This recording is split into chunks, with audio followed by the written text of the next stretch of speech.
Bonjour et bienvenue dans Mode d'emploi, votre magazine sur l'emploi. Imaginez, au niveau national, près d'1 million de personnes y travaillent et son budget représente 6% du PIB. Non, nous ne parlons pas d'une multinationale, mais bien de l'éducation nationale. Alors, en Corse, l'éducation nationale, c'est environ 47 000 élèves, c'est un budget de plus de 280 millions d'euros et c'est 4 200 emplois. Et si l'éducation nationale devenait votre prochain employeur ?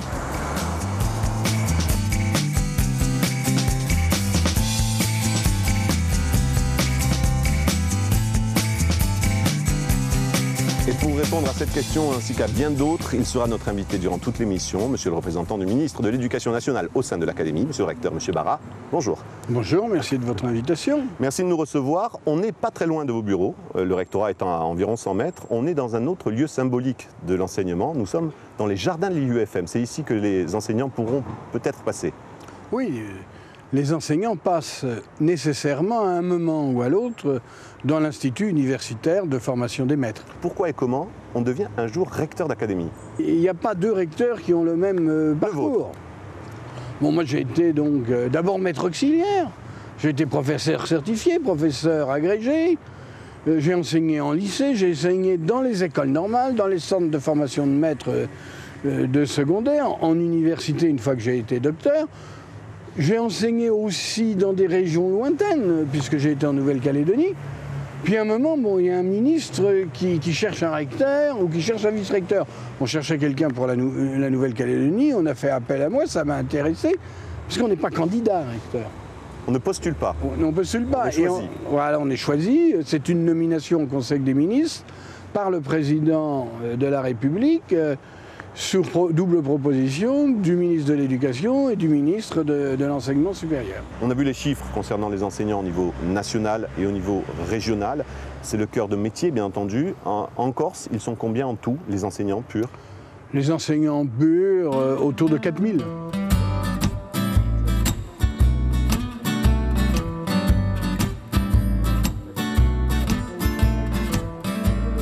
Mi chiamo Paolo Velicenasi, sono insegnante di lingua e di cultura corsi al liceo Pasquale De Paoli di Gorti.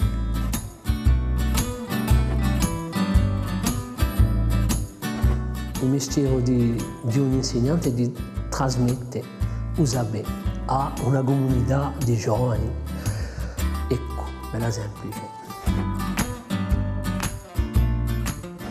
Ho studiato dunque, ho fatto i miei studi alla facoltà di Gorti e questi studi corsi mi hanno portato sino al concorso di UKPS che ho strappato dunque, e che sono riuscito a avere e tanto sono diventato insegnante qui in Gorti.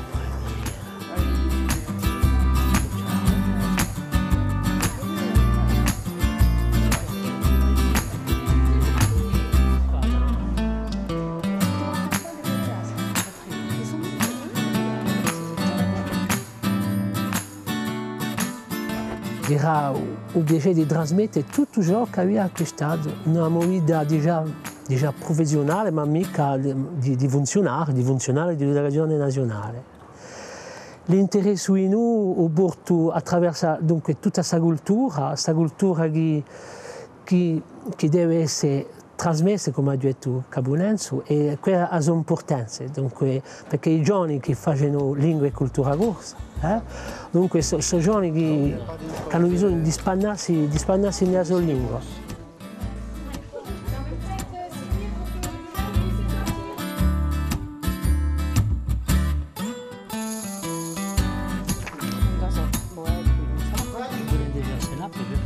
Ci accomodiamo una comunità educativa, sia dei rispettosi per quelli che lavorano fuori di esale, quelli che spazzano, quelli che sono per elettricità, fanno attenzione al materiale, costa caro. E poi, a queste persone qui sono concernate quanto me per voi. Qui, soprattutto Gorti, posto che di un liceo e un collegio sono di dimensione leggermente umana. Dopo quando tu vedi anziani elevi che ti salutano, e qui è un piacere questo qui. Voilà, monsieur, ça va bene, che fate? Allora, lavoro, boh.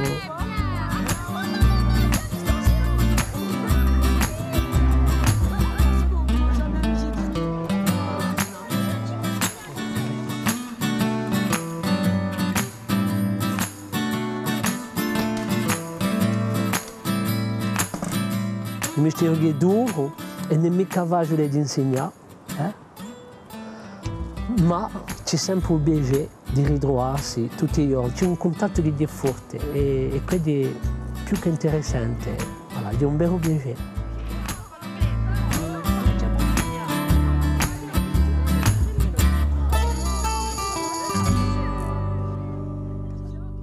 Devenir enseignant, c'est vraiment quelque chose de particulier. Il y a une vraie vocation de vouloir transmettre. Oui, je me méfie du mot vocation, pour tout dire. Qu'il y ait un choix, qui n'est pas simplement un choix de métier, mais un choix de vie. Ça, je crois que c'est vrai. Alors, quelles sont les raisons de ce choix? Ça peut être de tradition familiale, c'est très fréquent. Ça peut être aussi une contamination saine par rapport à d'autres enseignants que l'on a eus. Ça peut être au départ d'ailleurs simplement l'amour de la discipline qui était la sienne, la volonté de la transmettre, peu importe, mais c'est un choix qui est en même temps un choix de vie. C'est vraiment, voilà, même si on n'est pas touché par la grâce divine qui nous dit tu seras prof, à un moment donné, c'est quand même un métier à part. C'est un métier à part, l'éducation nationale étant d'ailleurs elle-même à part, au sein, je vais dire, des administrations de la République. L'actuel ministre, à mon avis à juste titre, dit que c'est le pouvoir spirituel de la République. Je ferai volontiers usage de ce terme. Alors, le pouvoir spirituel de la République, on le retrouve dans les profs. On dit les profs d'une manière générique, vite fait, pour essayer de comprendre. Il y a les professeurs des écoles, qu'on appelle nous les maîtres. Oui. Ensuite, il y a quoi? Profs en collège, en lycée, en fac, voilà, vous avez, groupe. En répartissant, vous avez d'abord les professeurs des écoles, ce qu'on appelait l'instituteur. J'aime beaucoup le mot d'instituteur, parce que c'est lui qui institue. Les professeurs de lycée et collège, ce sont les mêmes en termes de titres, et puis les universitaires. Les trois grands métiers d'enseignement, mais il y a beaucoup d'autres métiers. Est-ce qu'on sait combien il y a de métiers dans l'éducation nationale, mis à part les enseignants? Écoutez, oui, on sait, mais il faudra faire une nomenclature. Je ne vous donnerai pas le nombre parce que il faudrait que ça passe dans mon esprit. Mais on peut s'amuser à faire une petite liste sans avoir une liste à l'après-vert. Hein. Ben, il y a tous les chefs d'établissement, il y a toute l'administration des établissements, il y a les administrations centrales, des rectorats, l'administration des inspections académiques, donc les agents comptables par exemple. Et vous avez des métiers très spécifiques, par exemple les conseillers d'orientation qui sont des conseillers d'orientation psychologues. Vous avez les CPE qui sont ceux qui sont la cheville ouvrière de la vie lycéenne ou de la vie des collégiens, qui sont parfois aussi... ils sont à la fois des animateurs et des gens chargés un peu de la discipline. C'est une fonction très difficile parce qu'ils ne doivent pas être que chargés de la discipline.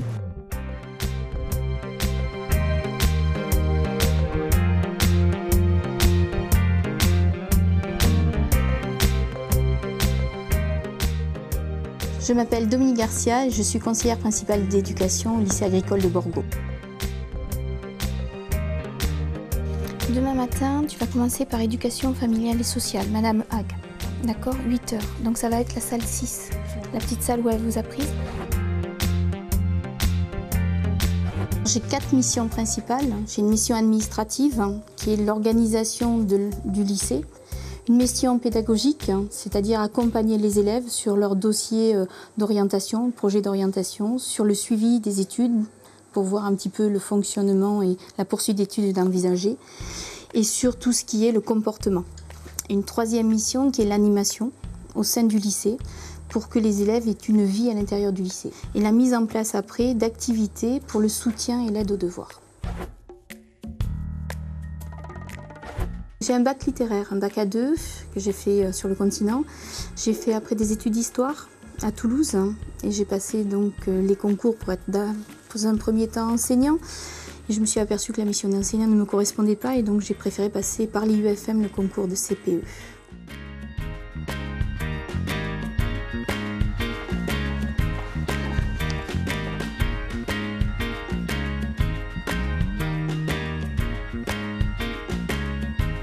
On va vérifier un petit peu les internats dans les couloirs, comment ça se passe ou quoi. Hein, on tourne et on va dehors.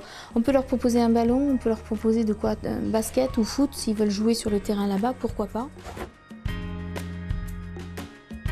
Tous les matins, c'est la surprise. Que va-t-il m'arriver? Que des choses bien ou des choses dans l'urgence ou des problèmes et des conflits à gérer, mais tous les jours, on ne sait pas ce qui va se passer.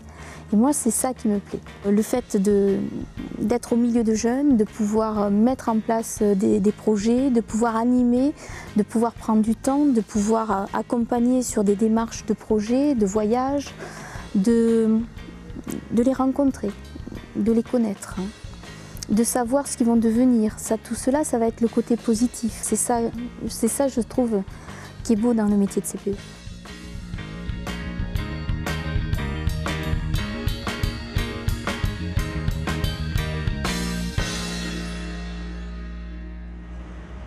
On vient de voir CPE, en l'occurrence dans un lycée agricole, mais CPE, c'est un vrai rôle d'éducation où on a une vision globale de l'élève. C'est important ce titre. Ah bah écoutez, c'est indispensable.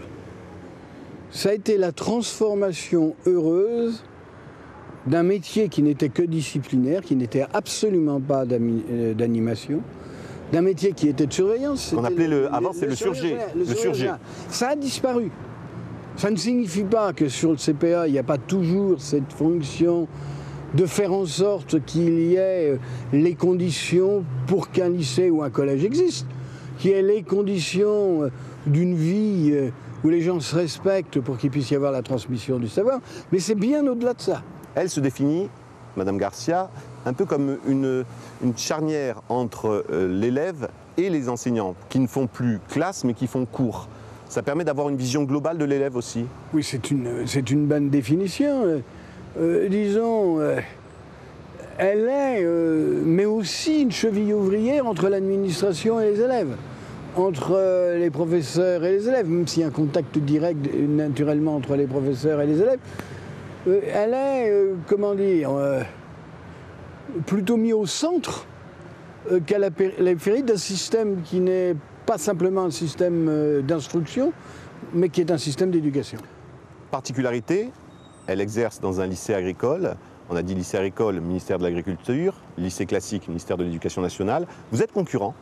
Non, absolument pas, ça n'a strictement rien à voir. Il y a une tradition en France que le ministère de l'Agriculture a quelques lycées agricoles, d'ailleurs qui ne préparent pas que à des fonctions agricoles. Beaucoup de fonctions dirigées vers l'aide aux personnes se font aussi dans les lycées agricoles. Dans tel agricole. Il existe parfois des conventions d'ailleurs entre le ministère de l'Éducation nationale et celui de l'Agriculture dans certains établissements. Par exemple, on peut envisager, pourquoi pas, tiens, que le lycée agricole de Borgo ait besoin d'un professeur de langue et culture corse et que le recteur dise je vous en détache un. Ça peut arriver. Il ne faut pas l'imaginer, ça se passe comme ça. Ça se passe pour cette rentrée comme ça. J'ai une convention avec le responsable de l'agriculture ici et avec les proviseurs des lycées agricoles où sur certaines formations, c'est des personnes venues de l'Éducation nationale et il n'y a aucun souci. Travaillez tous pour la même personne, l'élève. Oui, c'est vraiment, si vous voulez, un problème d'histoire et de répartition. Ce n'est en rien conflictuel, c'est complémentaire. On continue de parler, si vous le voulez bien, des métiers dans l'Éducation nationale. Alors on a vu bien sûr l'enseignant, on a vu le CPE. C'est des métiers où on est en contact direct avec les élèves. Ça n'empêche qu'il y a d'autres métiers administratifs purement, où on s'en éloigne un peu. Est-ce qu'il y a des formations spéciales pour être, par exemple, secrétaire de direction dans un lycée? Oui, il y a des formations spéciales qui peuvent être des formations de droit ou des formations d'administration, mais ce sont des concours spéciaux. Pour les fonctions administratives comme pour les fonctions enseignantes, on y accède par concours. Et certains, d'ailleurs, sont des concours très difficiles en ce qui concerne les fonctions administratives.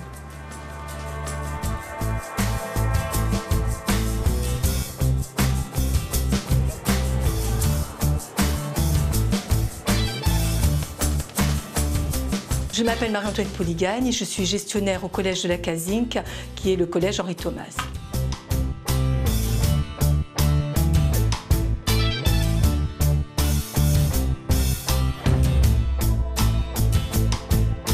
La mission de la gestionnaire, si on reste ce que nous disent exactement les textes, c'est l'adjoint, en priorité c'est l'adjoint du chef d'établissement. Parce que le chef d'établissement est ordonnateur des recettes et des dépenses et la gestionnaire est adjoint financier. Et également, on a ce qu'il ne faut pas oublier qui est très important, c'est la gestion matérielle de l'établissement. Donc il faut que l'établissement soit aux normes, il ne faut pas qu'il y ait un problème électrique ou autre qui intervienne, parce que de ce côté-là, je suis responsable. J'ai un bac littéraire que j'ai passé en 1977 au pensionnat Jeanne d'Arc. Et puis en 1979, j'ai fait un BTS de secrétaire de direction que j'ai obtenu. J'ai été recrutée au lycée Pascal Paoli-Corté, à ce moment-là au secrétariat de direction du principal. Actuellement, donc, je suis gestionnaire d'un établissement scolaire.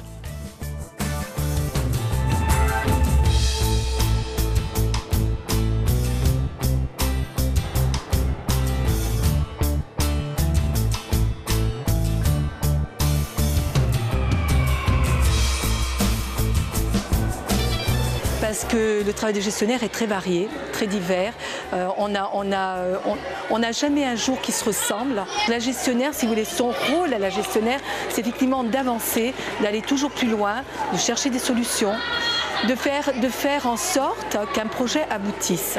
Et ce projet, il ne peut aboutir que si vraiment on est tenace et que l'on a envie d'avancer. Ici, c'est la première fois que vous allez brancher la cantine tous les jours et à l'école primaire. C'est un métier qui est très valorisant, c'est un métier innovant, c'est un métier qui évolue tous les jours. C'est un travail d'équipe aussi, le gestionnaire, et ça c'est important. Moi j'ai l'impression de ne jamais vieillir. Voilà, d'être toujours au contact des élèves, j'ai l'impression de rester jeune et c'est très important.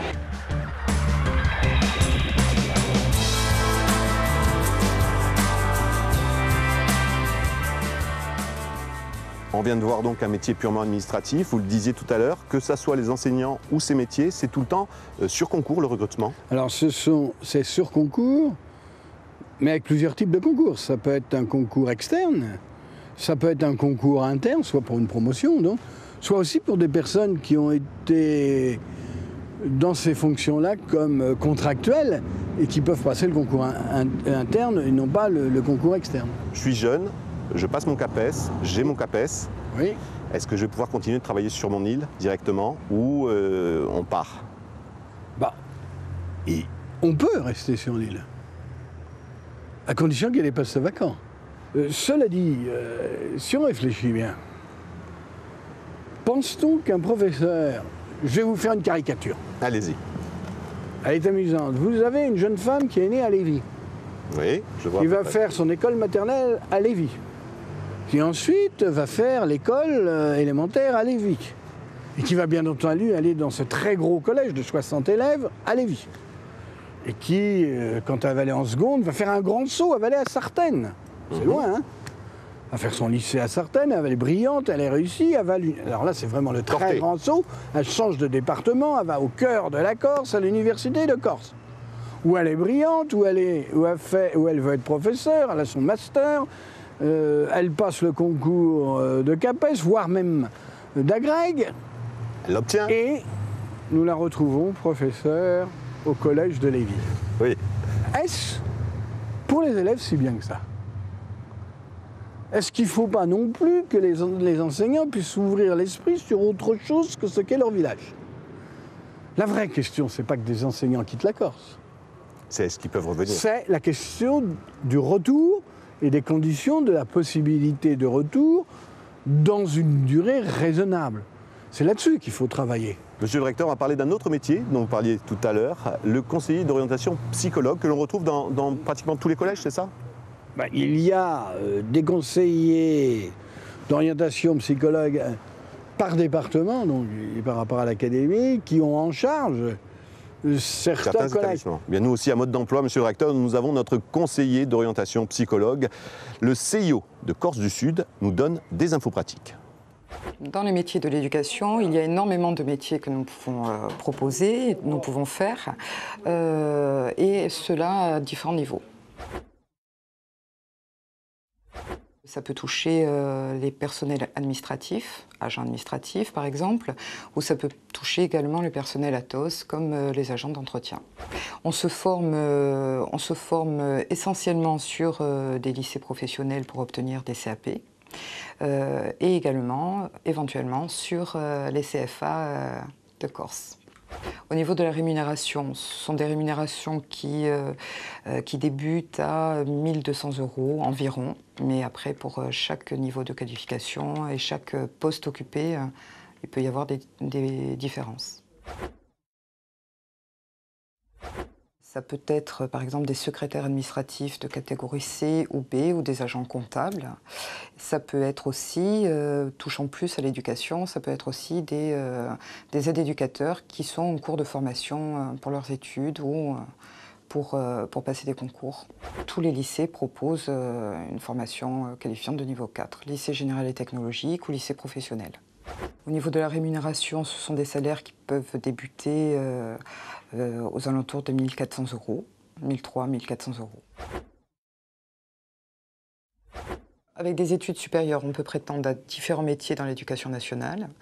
Donc bien sûr, les premiers métiers qui nous viennent à l'esprit, c'est l'enseignement, donc du professeur à des écoles jusqu'à la recherche. Donc c'est minimum Bac+5, un master. Donc Master 2, Bac+5, jusqu'à Bac+8, doctorat. Mais il y a également de nombreux métiers requérant un Bac+5, dont le métier de CPE, conseillers principaux d'éducation. Les IUFM forment au concours et à la formation de ces futurs enseignants ou personnel éducatif.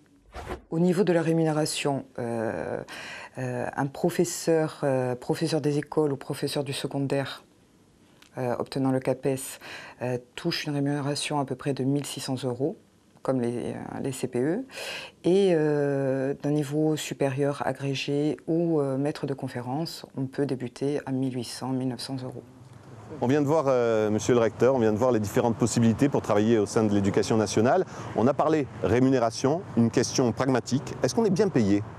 Tout dépend de ce que vous par appelez rapport bien à l'engagement, aux études. En gros, si vous voulez un professeur certifié débutant, qui progressera donc en fait rapidement, c'est aux alentours de 1 700 €.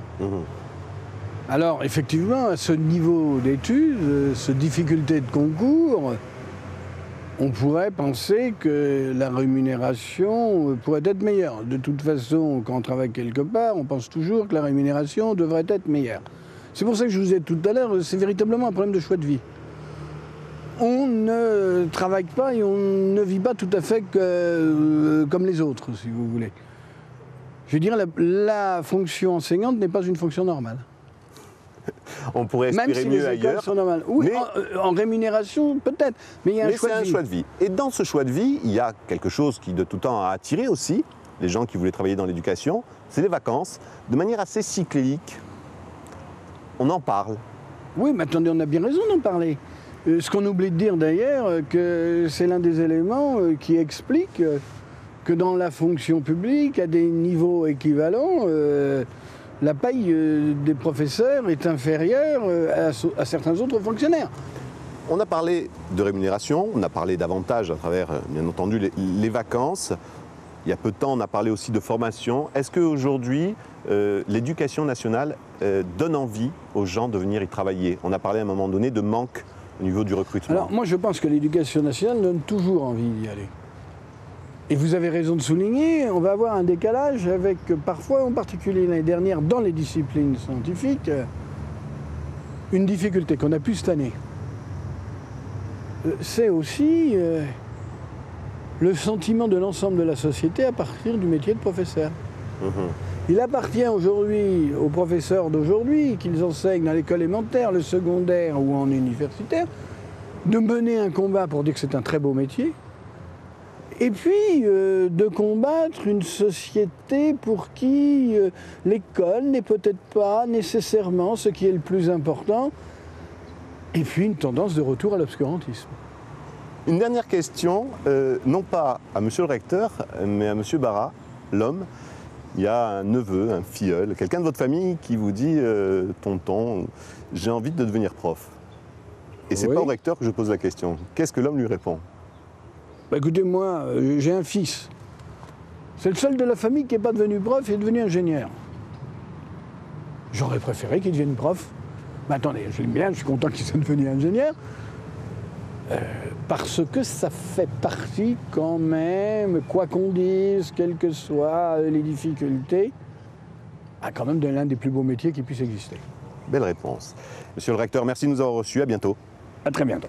En ce qui nous concerne, je vous rappelle que vous pourrez retrouver cette émission sur le site de France 3, france3.fr, Région Corse, ainsi que sur les réseaux sociaux. Notre prochain rendez-vous sur un autre secteur d'activité en Corse. D'ici là, n'oubliez pas cette citation de Freud, s'il est librement choisi, tout métier devient source de joie.